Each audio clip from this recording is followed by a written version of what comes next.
Okay? Today let's talk about the reason why Duterte got arrested and pinadala sa ICC. Kasi parang may mga may mga confusion. I don't know if it's confusion or it's just blatant na na in denial sa reality. I don't really know anymore if it's ignorance lang or talagang may ibang reality ang mga DDS. So, yun na nga, a week ago na-aresto na ng ICC si former President Rodrigo Duterte. And the weird thing is they are blaming BBM about it. And it's so I really don't understand why. Walang kinalaman sa kaso si BBM. In fact, I'd probably think na kakonivance niya ang pamilyang Duterte kasi nag-team up sila sa last na presidential race, 'di ba? So I don't understand why they are blaming BBM when in fact walang kinalaman sa kaso si BBM. Kasi sa story sa kaso, si Senator Leila de Lima po ang nag-imbestiga. Way back noong mayor pa si Duterte, si Rodrigo Duterte. Inimbestigahan niya yung Davao kasi matunog na at that time na merong Davao Death Squad, no? Davao Death Squad. Hindi yung Duterte diehard supporters, winightwash ito ng mga supporters na instead na yung Davao Death Squad nirebrand nila na supporter lang yun. Davao Duterte diehard Duterte supporters, something like that. But there really was, according to investigations na kinonduct ni Leila de Lima, kasi dati under Pinoy si Leila de Lima parang head ng CHR, no, Commission on Human Rights, and trabaho niya yon na i-take care or i-oversee ang mga crimes against the civilians by state, no? Kaya doon napunta yung investigation niya. And he was still mayor. So yun na nga, nagkalap siya ng ebidensya, nag-collect siya, and then yun, may strong. Kaya madidinig mo si Leila de Lima around 2015, 2014, even way before that, very, very against siya sa pamilyang Duterte. Kasi meron siyang sigurong nalalaman. I don't know if meron siyang political na siguro advantage pag pinupuna niya si mayor sa Davao, but during that time she is very vocal against Duterte. And so yun, nawala siya sa CHR, naging senator siya, and then at that time palagi siyang nag-iimbestiga. So much more na naging presidente na si Duterte, si Digong. So yun po, wala pong kinalaman si BBM. Walang alam siguro si BBM sa kung ano o sino talaga si Duterte, kasi ang may impormasyon about it is si Senator Leila de Lima. Meron nga akong nababasa na during that time talagang nung naging presidente na ang daming kapwa na senator si Leila de Lima na umatras talaga sa kaso na yan. They won't touch it, they don't want to be involved in it kasi of course presidente yung kinokontra ni Leila de Lima. Sino ba yung may gusto ng masira yung career, 'di ba? Kokontrahin mo yung presidente. So yun, si Senator Leila de Lima lang talaga, walang tumulong sa kanya. Even yung mga yellows, mga liberal, either hindi tumulong or talagang ayaw, takot. Even si Vice President then, former Vice President Leni Robredo, walang kinalaman si Vice President. Taga-puna lang siya, pero hindi siya involved sa investigation. Hindi siya tumulong kay Leila, hindi din niya binarahan, pero hindi siya sumali. No, alam na natin ano yung rason. So si Leila de Lima lang. So do not give credit to BBM. Wala siyang kinalaman dito. Siguro ang pwede nating sabihin is in context sa utang na loob, walang utang na loob si BBM. And if your world revolves around utang na loob, then it says so much about you, no? Na mayroon ka palang Meron palang ganyan sa politics, sa mundo mo, na may mga utang na loob pala yung mga tao. Kasi sa pagka-understand ko lang sa pag-team up, no? Which is naririnig mo din, this is public information, naririnig mo din sa mga politicians natin na nag-join forces talaga ang North at saka South, si BBM at saka si Vice President Sara, kasi yun na nga, baka matalo sila ng kakamping, no, if they won't join forces, if they are running for president themselves. If magra-run si Sara by herself as president, if magra-run si BBM as president, edi potential silang matatalo, kasi matatalo sila sa kakamping kay Leni Robredo. So they combine forces and yun na nga, nanalo sila. And it's nothing about them having a very solid na mga plataforma, no? It's just Sara wanting BBM as president kasi hindi pa daw siya hinog, according kay Gloria Macapagal Arroyo. Hindi pa daw siya hinog na maging presidente. Kaya vice ka muna, si BBM muna ang presidente, kasi eto yung gagawin, eto yung plano. Poprotektahan ka ni BBM. Kasi it's inevitable na dadating talaga yung kaso mo, ang kaso ng papa mo. It's inevitable. Kaya eto si BBM na magpoprotekta. But ano ba yung magagawa ng isang presidente pag yung criminal o yung suspect, yung crime niya is crimes against humanity?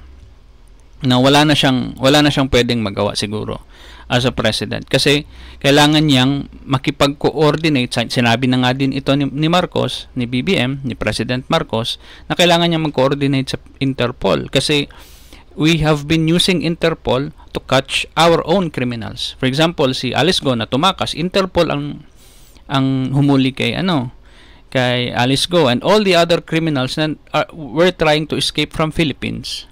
And nakipag-coordinate tayo. So if hindi tayo makipag-coordinate sa Interpol na gusto nilang hulihin si Duterte, baka ma-discriminate tayo kasi hindi ka nag-cooperate sa amin pero kami nagko-cooperate sa iyo. So it's just a matter of time, at walang control si BBM noon. Ang pangit naman ng rason mo na nagagalit kayo kay BBM kasi tinraidor. Dude, ang tagal ng sinabi ni Duterte na excited na siya sa ICC, ay pagsasampalin daw niya yung mga judges doon sa ICC at gusto na niyang harapin yung mga ICC. And now na nandito na siya sa ICC, why are you not allowing him to defend himself? Kasi I remember during sa presidency niya at inipit niya si Leila de Lima, hindi naman kami nagpa-prayer rally, no? Our activists were going out to cry injustice. Yun yung sinisigaw nila, na etong government na to ginagamit yung kapangyarihan para mangipit ng iba, na nakakatakot na pati senador iniipit niya. Paano na lang tayong mga ordinaryong tao? I don't know if meron, pero I don't remember anyone na pinopromote si Leila de Lima, no? No, nagagalit tayo sa injustice, hindi pinopromote si Leila de Lima. What I was thinking back then, I remember it, na hindi ko naman sinusuportahan si de Lima, pero gusto kong harapin yung kaso niya. Harapin mo kasi may accusation sa'yo, and make sure to present evidence and counter evidence or whatever para maprotektahan mo yung sarili mo, para mapatunayan mo na inosente ka talaga. That was my thinking back then. And talagang napatunayan naman talaga na yung mga 3 counts, I think, na kinaso sa kanya ay napatunayan na inosente siya at kawa-gawa lang yun. I don't know why she is not doing a counter na sue sa government ni Duterte, but she should, no? Kasi nasira nila yung buhay ni Leila de Lima. So yun, I think may nakasuhan yung judge, something na nakasuhan daw, but very minor lang yung penalty ng judge na yun. But anyways, hindi dapat natin i-credit, no, si BBM kasi walang kinalaman si BBM. And what you're asking is kabaduyan. Ang baduy naman na BBM, ba't di mo pinotektahan si Digong? Magkasama kayo. Ganun ba dapat kapag magkaibigan? Dapat protektahan mo yung kaibigan mo just because kaibigan mo?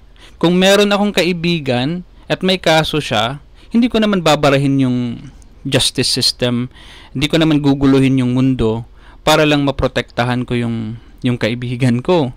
May kaso siya, harapin niya. Wala namang problema kung inosente yung kaibigan ko eh. Mas mabuti nga na doon siya ikasuhan sa ICC kasi wala nang ano padrino system doon, wala nang utang na loob doon, hindi na drama doon, wala nang telenovela doon, pure na by the book na law ang ifa-follow and by the book ang i-judge according sa kung ano man yung crime na nagawa mo.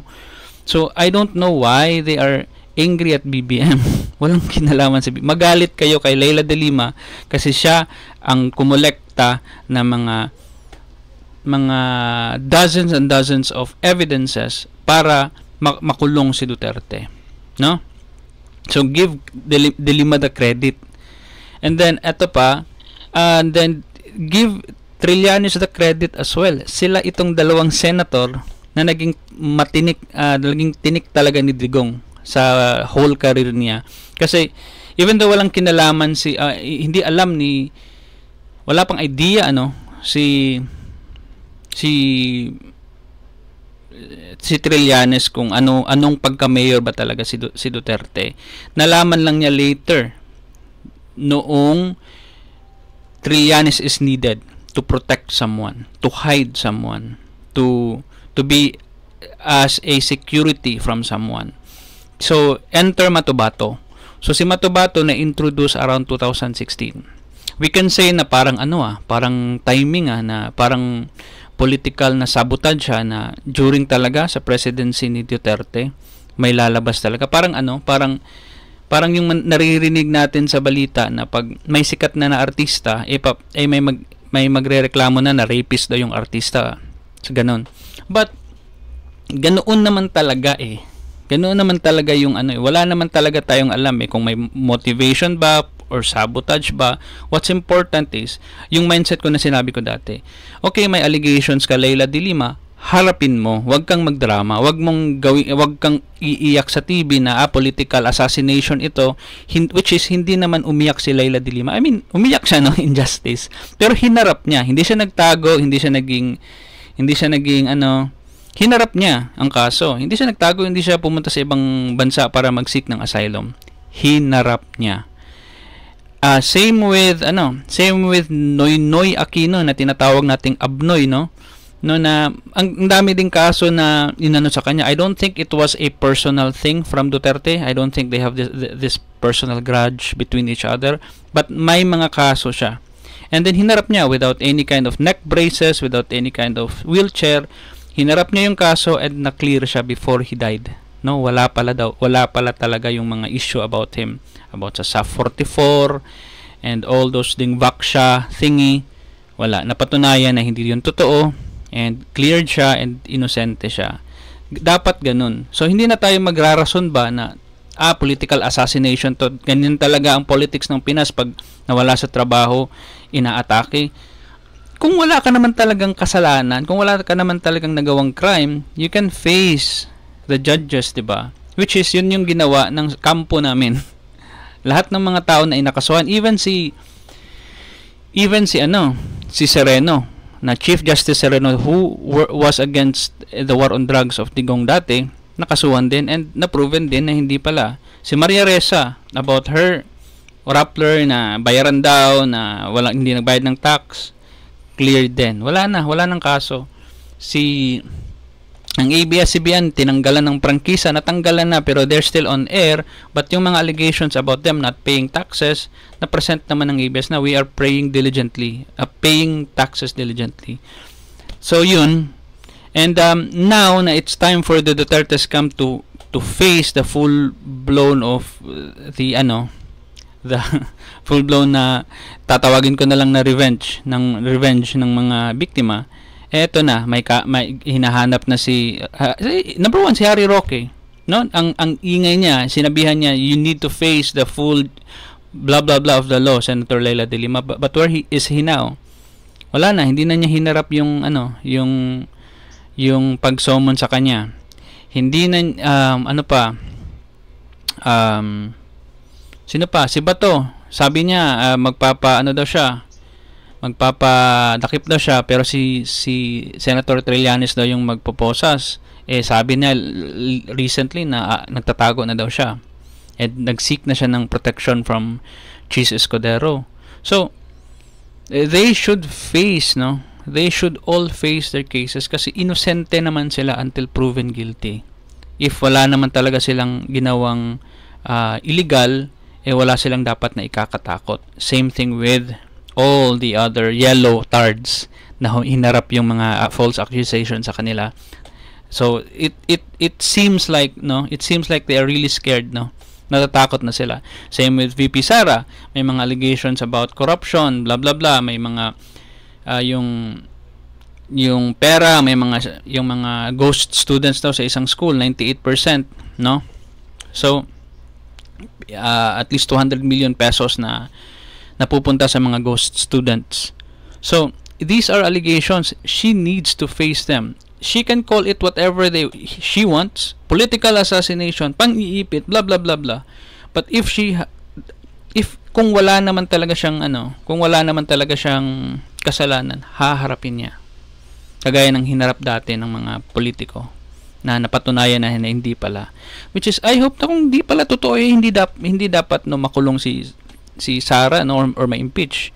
Kaso nagdi-deflect siya, maraming drama, nagko-cause ng mga misinformation sa mga followers niya, where ang dali lang naman dapat gawin niya, harapin niya. Same thing as hinarap ni De Lima, hinarap ni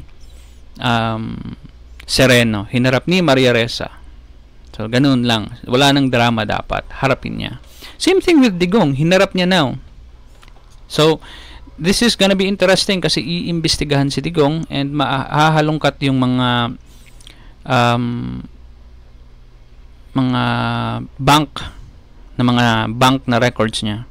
Hopefully mahalungkat yon and ma-freeze yung asset niya para hindi na sila makagalaw, no?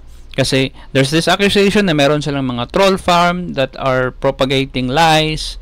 There's this accusations which is hindi ito chismis, no? May hawak na mga datos yung mga journalists natin and investigative bodies. Hindi ito parang mga naririnig mo lang sa mga ordinaryong tao.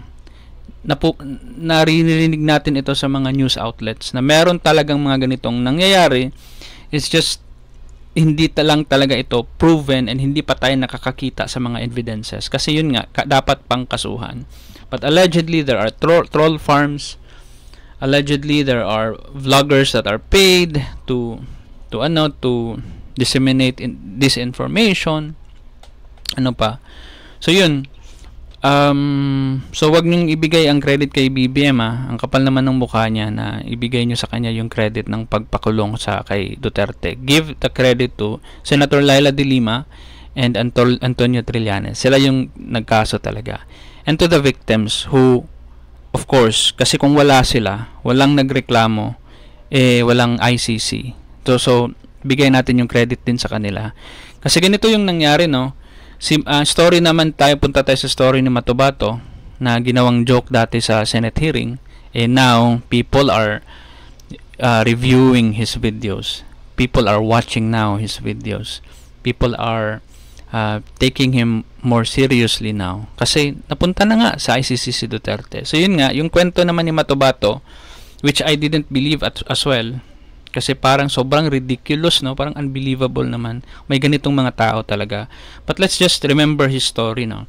So, according to what is publicly available na, hindi ito chismis lang. Mga nabanggit na sa news outlets, mga nabanggit ni Matubato himself. No, nag-start daw yung Davao Death Squad 1988. And tinawag nila itong The Lambada Boys. Kasama daw si Duterte at saka 7 pulis. I don't know if 6 na pulis lang tsaka isang civilian, which is siya, or 7 pulis plus siya. But as far as I can remember, it's 7 members plus Duterte. No, nung naging mayor sa Davao si Duterte. According to him, hindi naman daw nag-start yung patayan kay Digong. There were already killings even when Duterte wasn't mayor yet. Marami ng patayan daw sa Davao, and it's the same Duterte style killing. Duterte style. We call it Duterte style killing kasi walang due process. Criminal ka, papatayin ka. So, according kay Las Cañas naman, 1985, bata pa siya, na police siya, but there was already a police back then in Davao City na ganoon yung gawain. Pumapatay talaga sila daw. Wala pa si Duterte noon, but yun na daw yung gawain. And fast forward sa 1988, naging friends yung police na yun, nakalimutan kong pangalan, sorry, but naging friends sila ni Duterte, naging close na allies, and I think they established the Lambada Boys. And yun na nga, mayor si Duterte, membro yung police na pumapatay, membro si Las Cañas, membro si Matabato. So yun sila yung mga core members, no? The OG members of the DDS, formerly known as the Lambada Boys. Sinearch ko nga yung Lambada According sa Google, 1989. How come nakapag-create sila ng Lambada sa 1988? But in reality, matagal na pala yung Lambada, no? Matagal na siyang sikat sa other countries, sa parang naging lang talaga siya, dance craze around 1989. But nag-exist na yung Lambada. So I think yun na sa Lambada na song galing yung Lambada Boys. Siguro mahilig sila mag-disco back then. But hindi din alam ni Matabato. So 1988 to 2000 and early 2000, sabi ni Matabato, so for more than 10 years, talagang pumapatay sila ng mga criminal daw talaga. And according to him, maganda yun daw yung feeling na talagang mga criminal yung pinapatay mo. Kidnappers, rapists, mamamatay tao, mga magnanakaw, mga drug pushers, yun daw yung mga pinapatay nila. And according to him, okay naman daw. Wala naman daw problema sa kanya na papatay ng ganito kasi mga masasamang tao daw yun. And yun, for more than 10 years, ganun yung ginagawa nila. Sabi niya, may claim siya na for 1 week daw, may mga at least 10 silang napapatay. Sa Davao City pa to mga 80s to late 90s. So, marami silang napapatay. At least 10 criminals per week. No? So, yun. There were a few times daw na personally pumatay talaga daw si Digong. May nakita daw siya na nagbitbit daw si Digong ng Uzi na inubos daw talaga yung isang magazine sa taong na pinatay, at saka kumuha pa ng isa at saka inubos ulit. So 2 Uzi. And then sabi pa nga niya, hindi daw nagbibit-bit si Duterte ng baril. Siguro sabi niya, siguro daw sa bodyguard kinuha lang, at saka or binigay ng bodyguard, saka nang babaril daw talaga ng kriminal si Duterte. But doon daw nagsimula yung parang guilt niya pagsimula ng 2010, something in mid 2000 to 2010, na nagsisimula na silang pumatay nagdududa na siya, criminal ba talaga to? Kasi according to him, according to his knowledge lang kasi hindi, no read no write kasi si Matabato, hindi siya police, na ang kikinis daw ng mga kutis ng pinatay nila. Mukhang hindi daw addict, mukhang hindi daw pusher. I know ang pangit ng way of him determining whether someone's a criminal by the cutis of their skin. That's just him, kasi yun nga, read no write si Matabato, but that's just him. Nagdududa na siya, ba't ganito? Why is it na may mga ganito nang nahahalo? And then lumawak na daw yung DDS. No, after 10 years, ang Lambada Boys, at parang sa memory niya, there were 30 na daw na members ng DDS, mga police. And yun na nga, may mga nakikita na siya na parang may mali.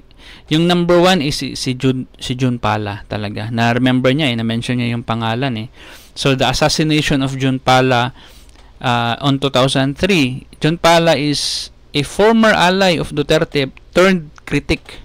No? Alay sila and then naging critic na journalist. To tinitira si Digong sa radio. And ayon ni Digong, pinapatay siya 2003. Both Matabato and Las Cañas testified that Duterte ordered the assassination of journalist June Pala, a known critic of Duterte. Las Cañas detailed receiving a contract to kill Pala with a reward of 3 million pesos and coordinated the operation leading to Pala's death. So this was the first thing na parang napapansin niya, are we still killing criminals? Are we still doing the God's work? Are we still, even though, lahat ng yun lahat ng mga pinagpatay ng mga criminal, it's still wrong, no? Even if they were kidnappers, even if they were rapists, even if they were drug pushers, it is still wrong in context with our law na patayin sila. Kasi there's no assurance whether they really are. Sa mata ni Bato-Bato, mga masasamang tao daw yung mga pinagpapatay nila. Pero sa mata ng state, are they really criminals? We won't ever know. Kasi patay na, hindi na nila kayang depensahan yung sarili nila. Whether they were drug addicts. And isa pa, ang dami kasing wrong eh. Even if they were criminals, they deserve rule of law. Yun na yung naiintindihan nyo ngayon, DDS, di ba? Na si Duterte nga, may crimes against humanity. He still deserves due process. Walang pumapatay kay Duterte ngayon. So they all deserve due process. They all deserve the rule of law. They all deserve human rights. That's how we understand things now. I hope you understand it now. No? Kasi, yun na nga, sabihin mo man na nilinis ni Duterte yung Davao City, it is still wrong in context with our law. It is still wrong.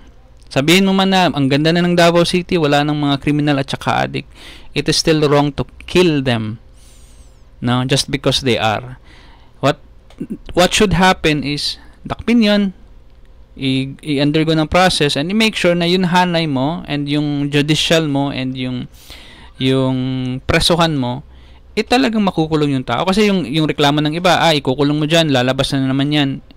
Kaya nga ayusin natin yung sistema natin para yung nakukulong hindi na makalabas, makulong talaga at mag-suffer doon sa sa correctional. Yun na dapat yun, hindi yung inuna muna ang patayan, no? So yun, meron pang sinabi si Matobato na pinatay din yung isang religious leader na si June Barsabal. Now, Matobato claimed that Barsabal was killed upon Duterte's order due to land disputes, problema sa lupa, away sa lupa. Kinonfirma naman ito ni Las Cañas. Remember, Las Cañas testified sa korte, sa Senate na walang truth daw yung mga pinagsasabi ni Matobato. But later, umikot siya 180 degrees. Sabi niya, totoo daw yung mga sinabi ni Matobato. So, isa dito, Duterte instructed them to eliminate Barsabal, whose body was later found in Compostela Valley. And, mga mosque bombings. So, in 1993, mayroong ang aga pa nito, 1993. So, it was still, nagsastart pa dito yung Lambada Boys, pero may mga bombings na pala. Kasi, I think, the reason why is parang problema dati yung mga Muslim sa area ng Mindanao, ang daming gulo. So ito yung justice ni Duterte. Matobato alleged that Duterte ordered the bombing of a mosque in retaliation for the San Pedro Cathedral bombing. So binombahan ng mga Muslim ang San Pedro Cathedral. Ato naman ang retaliation kuno ni Duterte na bombahan ang mosque. 1993. So Las Cañas corroborated his involvement in the mosque attack, aligning with Matobato's account. So nag-corroborate na naman si Las Cañas at saka si Matobato. So yun yung start, no? And talagang nakot ang eye ni De Lima, kaya nag-imbestiga siya as Commission on Human Rights. Nag-imbestiga siya, naging senator siya, nakulong siya. Pero patuloy yung investigasyon, no? Inimbestigahan pa din si Duterte. And yung mga nagtatanong bakit hindi si Duterte dito sa Pilipinas, our justice systems have failed. No, hindi naman nag-fail yung justice system. During Duterte's time, failure ang justice system. Kasi hindi na ginagamit pinapatay na lang. At saka yung mga biktima, according to them, imbes na tulungan sila kasi namatayan sila, walang pumapansin sa kanila. They were harassed, they were threatened with their lives, pinamukha silang mga salot. Even though pamilya nila yung pinatay, pati sila damay. Ang dumi-dumi na nila sa mata ng public. Even until now, you can see, pag may mga news articles about the victims of the EJK, tingnan mo yung comments at makikita mo na binabastos talaga yung mga biktima. Biktima sila, no? But until now, binabastos pa sila at pinagtatawanan pa yung mga patay nilang relatives. Kasi mga addict daw, mga criminal daw. That's just that just confirms how we have degraded as a nation. Na-degrade talaga tayo ni Duterte as a nation. We were not a kill nation before Duterte. But when Duterte came, sami pa nga yung mga journalist, may mga nagsiselfie pa daw sa mga patay. Buti nga sa inyo, putang ina nyo. Sa harap ng, may patay ha, na pinasok sa ambulance. Putang ina nyo. Buti nga sa inyo. So siguro ganoon talaga ang Pinoy. We are really violent, and na-validate tayo sa isang Duterte. Napalabas sa atin kung gaano pala tayo kabayolente, kaya ganoon na tayo magtrato ng kapwa natin.